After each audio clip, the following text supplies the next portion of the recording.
Good morning. This is Jason Dean coming live at you again for another Film Fanatic show. It's about 8:30, and it's Tuesday morning. Another overcast, very overcast day. I believe it's starting to rain. Surprise, surprise. But the weather for August has been a little bit better. A little bit. We've had a few. A few days, or I don't know, consecutive days to a degree in a row of where it's somewhat nice out. But the weather has been still pretty mixed. We had a beautiful Sunday, and yesterday was a pretty nice day, but it was overcast. So, yeah, it's strange. We've had some very strange weather this year, especially for the summertime. Lots of rain and overcast. But anyway, this show is a little bit of a specialty show. I like to do new things. I'm kind of always brainstorming with some new ideas and new ways of bringing variety to this channel. That's the thing that I try to strive for. Try to bring a cool variety of different things. Although the focus is usually on, for the most part, horror and science fiction, primarily in the exploitation world. But lately I've been doing all kinds of films, so I've been just trying to mix things up. And one of the things I've been talking a lot about is how this summer has been as far as movies go, and like movies that are in the theater and movies that I've seen. And I'm not usually a Debbie Downer. I try not to be. I try to be pretty positive and optimistic about most things, but I have to say that this year, 2023, spring, summertime season, has been probably the worst season I have ever seen or experienced as a fan of film or as a film fanatic. When it and usually I attribute that all to, or that's all focused on new releases. I know there's dozens of movies that seem to come out, and it's like an endless amount of content that come out now through all of the streaming services that are available. So in some ways, there's more films and more productions of TV shows and various things coming out more that are coming out more now than probably any other time in history because of that. And there's still obviously lots of movies being made. And I don't stream. I don't really use any of those platforms. I don't use any of those platforms. So I usually, will wait to see newer things when they come to video or DVD or Blu-ray especially. So there's always a lag. Sometimes, occasionally I'll watch something online where it might be something I've heard a lot about, or I know it might not come out. As far as, there might not be even a release date as far as when that's going to hit, the area of where you can rent it, through Blu-ray or DVD or things like that. So occasionally I will watch things, but I usually hate doing that because of the quality of how those films are formatted. So I usually don't do that. I usually, I've probably done it maybe twice, 2 or 3 times. So Terrifier was one movie I did see online. I watched it on YouTube. It was okay. I thought it was pretty overrated. Very gory, but Terrifier 2 had just come out. That's become, that was a phenomenon, an independent film that came out and kind of set the world on fire. So I kept hearing about it, and then I eventually saw the first one. and I thought it was one of the most overly hyped films I've seen in a long time. The gore factor and the brutality of it were pretty awesome, but nothing else was there. It was kind of a shell of a film. I forgot about it really the next day. I don't understand the hype of attention that movie's gotten. That being said, I still have not seen Terrifier 2, and I probably will see it, but I am not very excited about seeing it because I've heard it's 3 hours plus, and I've had mostly good things and that it is better, but I've also heard a lot of negative things. But eventually I'll see it, so it is what it is. And then another movie I saw called The Hollow Man, which was a movie that I really did like a lot, and I heard a lot about this film, and it was basically shelved by the studios, but then it was released eventually online, and I'm not sure if it's even come out on DVD since then or for rental, in physical form. It probably is by now, but I really like that movie quite a bit. But those are the two times, the only two times that I've watched movies here alone on, through streaming. But the last movie I saw in the theater was Oppenheimer, and that is the most recent Christopher Nolan movie, and I was really impressed with that movie. I was really, really into it. I've been recommending it to people when it comes up. It's a long movie and there's a lot of dialogue, but still, it's such a kind of an enthralling experience. Very dense, but really great film. And surprisingly, it didn't really drag, and surprisingly, it was a real immersive experience. Christopher Nolan's one of the best directors I think around. One of the things I think that is so cool about him and automatically I think should be commendable, even if you're not familiar with his work or you're not particularly a fan of his work, is that most of the films that he does, pretty much all of the films he does, are based on the kind of original concepts of his stories, everything from top to bottom. It's all from his imagination. It's not based on a remake. It's not a prequel. It's not a sequel. So there's, all what you're seeing on the big screen is 95% of it is original, and I just think that's awesome. And I think there should be more of that on the big screen. Ty West, I think, is another filmmaker right now that is one of the best guys around. He was responsible for Pearl and that whole trilogy of great films, and especially the third one that's coming out. And X was the first one.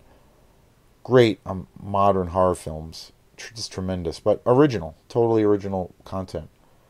Denis Villeneuve is another one of my favorite directors, and he also is in that same, I think, category where most of the work that he puts out is all original. And to me, that just, even if, like I said, you're not a fan of their respected work, that commands attention, but then for me, it's an automatic thing of respect for those filmmakers. So there's a new movie coming out that I am gonna try to see. It's coming out this weekend. It's and again, I said I've been really disappointed with a lot of these films and movies that have been coming out. Totally burnt out on all things Marvel, even though I'm a huge fan of those films. I just saw that Guardians of the Galaxy is now available for rental, which is crazy. I will see it. I probably will rent it, but I didn't see it in the theater. I lost my desire to see it. So, total, over a period of a few months, total fatigue of superhero movies has kicked in, or did kick in, and I was just like, that's all that's being released right now, so I don't have any desire to go to see these movies. I'm just going to rent them, if they're available at some point down the road, and that's kind of what I'm doing. And even that, I'm not very excited about. And there's nothing else that's out right now that I'm like chomping at the bit to see. The one movie I do want to see, and it's coming out this weekend, is called The Last Voyage of the Demeter. And it's a new movie that's coming out, and it's based on a chapter in Bram Stoker's Dracula, the classic novel.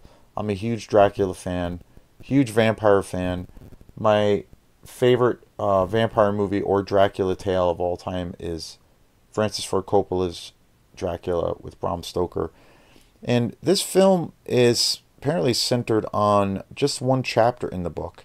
And it's about Dracula's voyage from Transylvania to London. And it's the famous story of his travels on the German boat, the Demeter, which was told from the perspective of all of these journals. And it's covered in that movie, in Francis Ford Coppola's, and it's been covered to a degree in other films, probably more so in Coppola's version. And and being such a huge fan of the novel and of that film, that's always been one of my favorite sequences and stories within the story.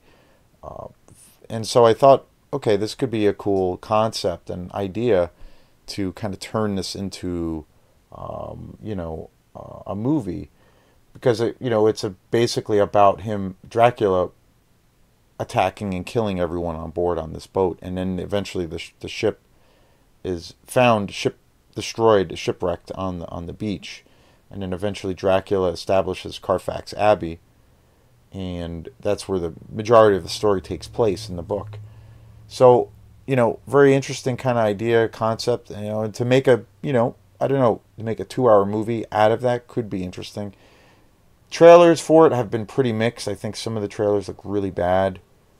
Some of it looks good, but I don't know. I kind of do want to see it, and I like the concept of it.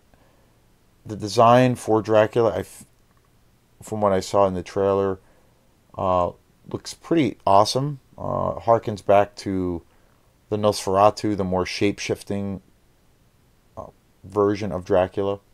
So definitely intrigued by it, and I definitely want to see it in the theater. So I'm going to try to see that this weekend. We will see if it's playing anywhere locally. I think it's playing in Waterville, I believe. So I'm going to check that out if I can. I'm going to try to see it maybe on Sunday. So we'll see.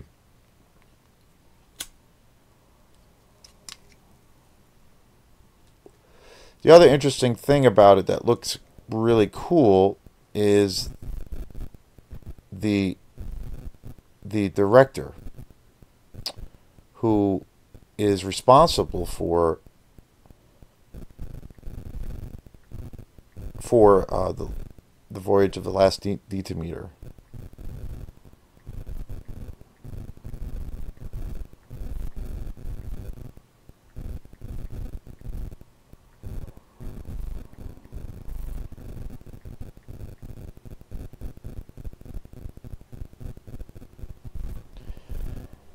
So when I found out who that was, I was really intrigued by that. And the director for The Voyage of the Last Demeter is Andre Overdal, who is a Norwegian director, and he's made some really cool movies. Troll Hunter being just such a badass movie, which came out in like 2010.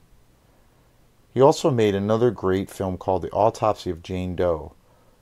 And then he also did short stories to tell in the dark. But those films, especially Troll Hunter and The Autopsy of Jane Doe, are super awesome movies. And he's a Norwegian director, so I found out that he is the director of this movie, The Voyage of the Last Demeter, and I just saw that it is playing. I know it's opening this weekend. And it is playing at Flagship Cinema in Waterville, where I went to go see Oppenheimer a couple of weeks ago. So I think I'm going to try to get my shit together and go see it. So with him being the director, and he's made some really good films, I'm, fingers crossed. I really, I'm kind of excited to see it. So stay tuned. There might be, a review coming your way around that. So very excited. So today's show is mostly centered on the sad news of the passing of William Friedkin. An American treasure when it comes to filmmaking. Just one of the best, one of the great. I kind of feel one of the legends in American film for filmmakers, particularly in the work that he did in the 70s. Just tremendous.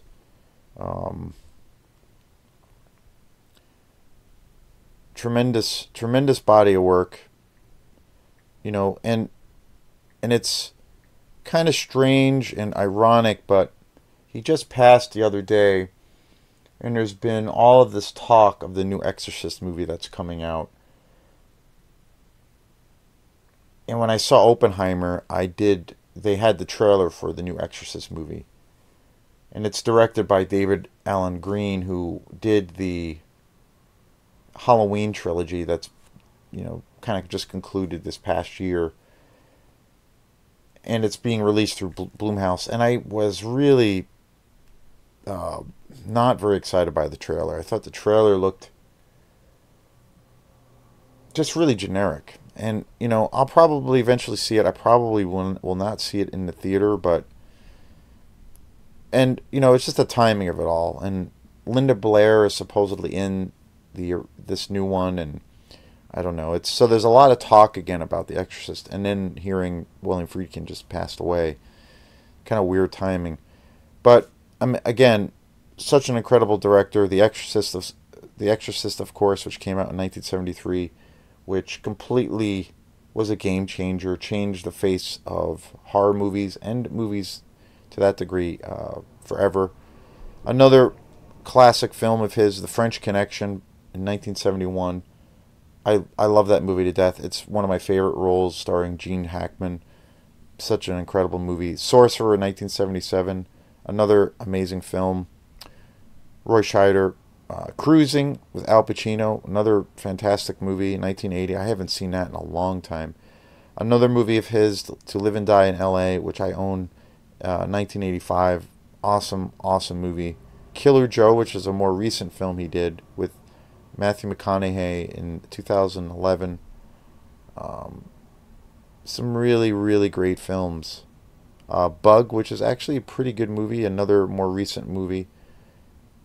Jade in 1999. But, a really tremendous body of work.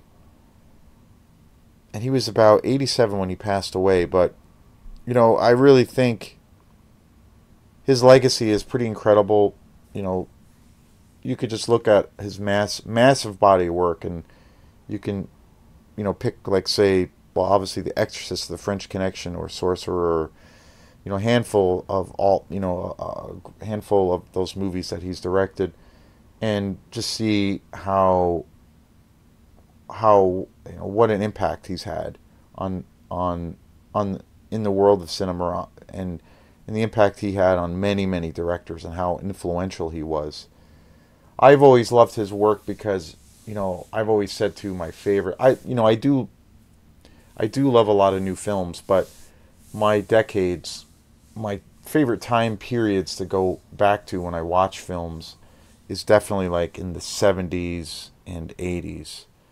I love the 60s and 50s too, but the 70s and 80s are my favorite decades. And I always, typically go back to those decades. And William Friedkin was, on fire in the 70s, obviously, for his track record. I mean, one movie after the next. And I've always loved his films because, on one hand, they're kind of commercial films, but then very large budgets, and he had the backing. He was fortunate enough to have backing from big studios. But he also had this incredible grittiness to a lot of his films. And I think he pushed the envelope. He really, you know, had this rawness to his films, especially like films like The Exorcist, and especially like films like Sorcerer or The French Connection. They have this dirty quality to them, and they're really raw and kind of set in reality. Even The Exorcist, which is pure horror science or pure horror based fantasy, pure fiction. So, but they still have this grittiness to them. And I think he pushed the envelope, obviously with The Exorcist especially, pushed the envelope, showing imagery and concepts on the big screen that I think even today they would be, highly controversial. I've talked about that. I actually did a review on The Exorcist, the original, a few months ago.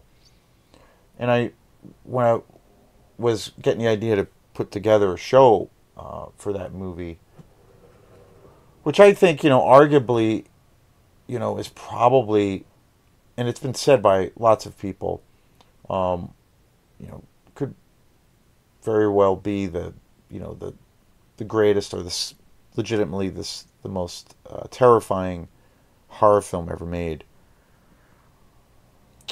But I remember always hearing stories about when that film came out in '73 about, obviously it was a huge phenomenon. It made an incredible amount of money. It ended up turning what shouldn't have really have happened, but it ended up turning The Exorcist into this big franchise to where we are now, to where there's now a fifth movie coming out, which is crazy. There was Exorcist 2, The Heretic, which came out after, which was kind of a horrible movie, or is a horrible movie. And then there was a third one, Exorcist 3, which actually is really good, with George C. Scott. I think it's called Dominion. It's actually really good. And then there was a fourth one, or not, no, it's not called Dominion. I can't remember the name of it, but the third one is actually really good with George C. Scott. The fourth one was Dominion, and that was directed by Paul Schrader, who I just did a review of one of his films, and that one is kind of awful. So weird that it turned into a franchise, but it was a huge commercial phenomenon. And I've always heard stories that, when that movie came out, that people were like, when they saw it in the theater, there were stories of people like passing out and completely, disgusted by what they were watching. People throwing up in the aisles and all these crazy stories. And I always felt, well, is that all true? And I remember talking to a few people. And just recently I talked to a friend who was a teenager, or he was in high school when that movie came out, and he saw it.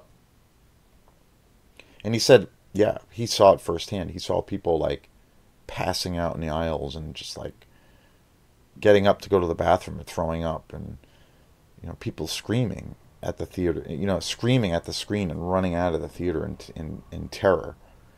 So, that's intense. Like, when does that happen? Never, So, he had his film, and his legacy as a director obviously struck a strong nerve in the psyche of America and, the film watching public.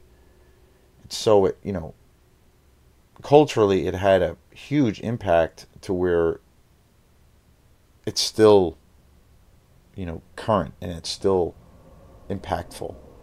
So, his legacy is, forever immortalized as a director, William Friedkin. So, yeah, amazing director. He was about 87. I didn't realize he was quite that old.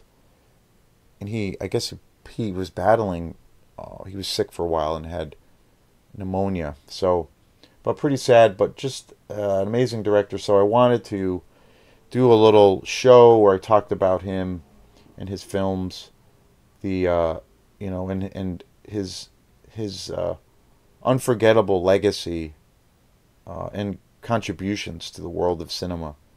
I definitely think where films have gone and directors that have emerged since he was, when he first emerged on the scene, you know, he's inspired so many directors and helped shape the world that we know now in cinema. And I think without his presence and all the amazing films that he was responsible for, it would be